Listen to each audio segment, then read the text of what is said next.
Well, there's a lot going on in the world right now. Not a lot of it is positive. Yeah, there's a group in Boulder, though, that's really looking to change that by building peace. We're joined now by Cinda Collins-Arsenault with the Boulder Builds Peace Initiative. And Cinda, thank you for being here. Tell us everything. Okay. Yeah, what is this initiative? There's a lot to tell.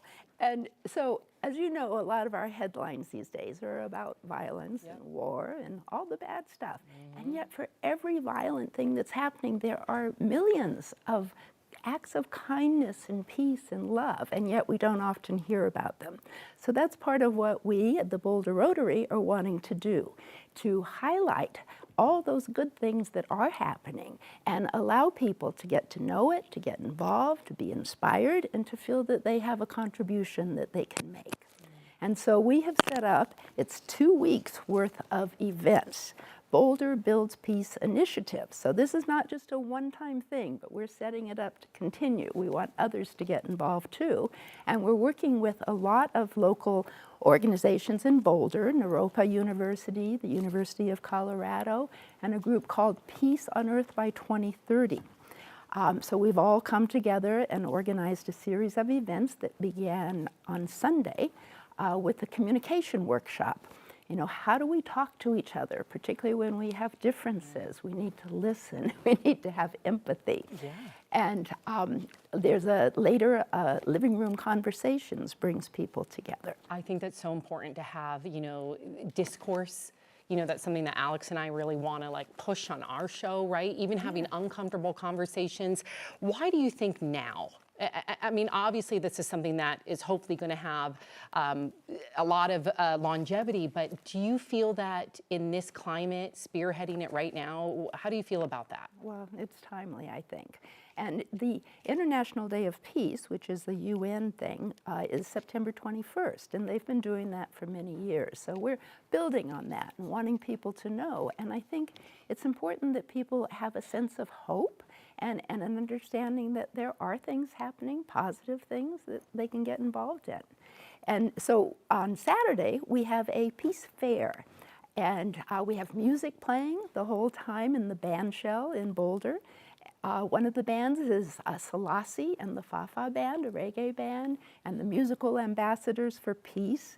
So we even have tables, over 50 tables of organizations in Boulder that are working on some aspect of peace. So everything from inner peace, you know, how do we get through the day? How do we find that peace in ourselves?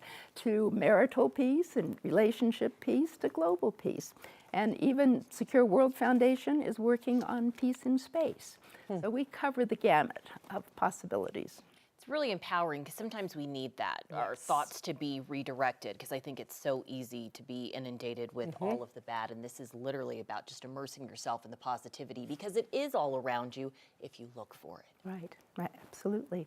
So on Sunday, which is actually the International Day of Peace, we have an event at the library with the keynote speaker, Mark Gerzon, who's been doing mediation and training in Congress and elsewhere all over the world for many decades, with panels and discussions, including a discussion on by various faith leaders, you know, from Muslim, Christian, Buddhist, Jewish, all coming together to talk about what peace means to them. And then after that begins the peace ceremony with a free peace feast. All are welcome to come with donations from local Boulder restaurants and dancing. So we need to have some time to celebrate and have joy in our lives. That is incredible. And Cinda, we have less than a minute, but I love the community outreach aspect. So how can some of our viewers get more information? How can they volunteer? Right. So boulderrotary.org is the website that has all the information on it. And so you can scroll down. It includes a schedule of all the events, as well as flyers for the particular events that are coming up. We do need volunteers. I'd love to have more volunteers help us with the Peace Fair because we'll all be setting up and there's lots of logistics to take care of. And then just come and see what's happening and find something that calls to your heart that you want to get involved in. What a beautiful movement. Truly. Cinda, I know. Thank you for being here and thank you for everything that you're doing. Thank you. You're very welcome. Thanks for having me.